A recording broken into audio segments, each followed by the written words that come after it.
my name's Beau. I play guitar. On this tour, I'm currently doing vocals as well. And I do a lot of the other stuff with the band. Most of the organizing and interviews and things like that.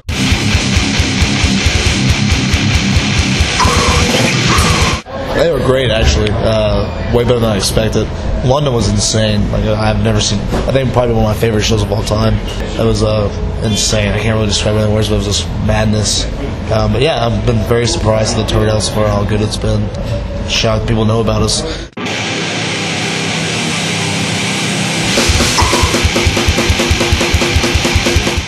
This is the place I'll just see the most, just because so many of the bands I like, not only in grindcore but in heavy metal and punk, came from. You know, like, I mean, all the new British heavy metal stuff, and then all the grindcore stuff, of course, Napalm Death, and all that. It's just like, of course, this is the place I'll see the most out of all of them. So I'm happy to be here. I'm happy to meet with some friends I've talked to here forever, and it's pretty cool. Opposed to London, it's very much more like our home city. Like, it's way more like that. Well, London's a little bit more nice, but this is definitely more grimy, which is where we're from.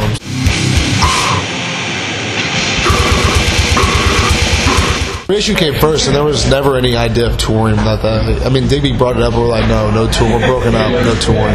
He's like, okay, I'm cool with that, very cool. And then it was like, kind of like later on, I was like, well, let's go to Europe, see what happens. And he was like, oh, he wanted to do it. He was like, all right, well, somebody fucking did it. And here we're here now. And London was so fucking good. I mean, fucking, well, I imagine the best.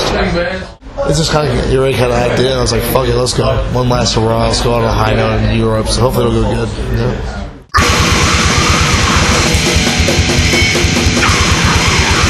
Man, like, I don't know how Digby first heard it. I mean, I have friends in Earache and stuff.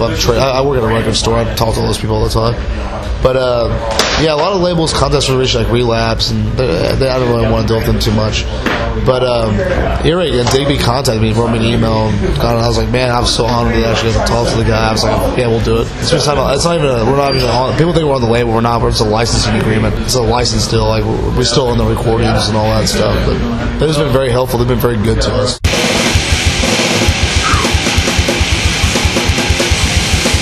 I got in contact right from the U.S. offices of Earache, and I was like, not interested. I kind of blew him off. I kind of jokingly said about it, well, if Digby contacts me, I'll think about it, and he did. The next day I literally got an email from him, and that kind of sealed the deal for me. I was like, all right, well, fuck, awesome. But he was really into it, so yeah, he generally seemed interested in it.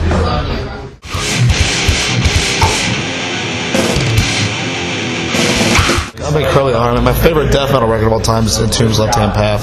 Since I thought that was the best death metal record, so I mean, I still listen to that all the time. You know, Morbid Angels, Altars of Madness, Bolt Throw, Realm of Chaos, of course, Napalm Deaths, you know, Extreme Noise Terror, Heresy. I mean, I can go on and on. Accused, the first Accused record. I mean, like, it's amazing how much shit that guy put out. I can't believe he had his finger on the right pulse, obviously, because he put out the best records for that period. I feel honored to be part of that now. You know, but they gave us number 68, which used to be, it was gonna be a Sore Throat record. And that's like right next to Brutal Truth's Extreme Conditions, one of my favorite records. I can't believe like we're sitting next to them in the catalog. It's kind of weird.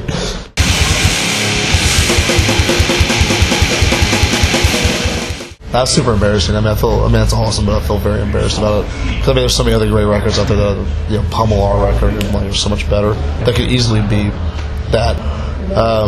Yeah, I mean, that's an honor. I mean, to have him say something like that makes me feel great, but I feel like an asshole at the same time. It's like such high expectations for something.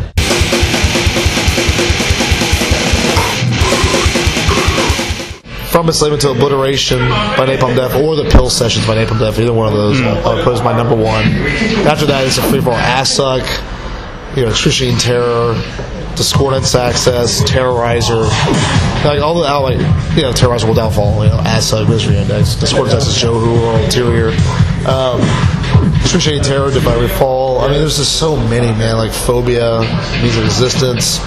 Like, that's all that. I grew up to the 90s stuff, but the 80s, I mean, Napalm Death is the kings. You know, all the Sore Throat records are great. The first Anal Cunt 7 inches. I mean, this is so much good shit. Warsaw, Arch Destroyer. Actually, Arch Destroyer should be tops. Arch Destroyer, Teenage Revolt, amazing record. Should be probably a number 2 spot for me.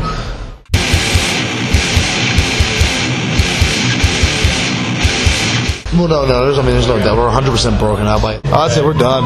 Going home, resuming our normal lives. You know, I'm a bartender. I'll go back to being a bartender and not thinking about grindcore. I mean, we're done.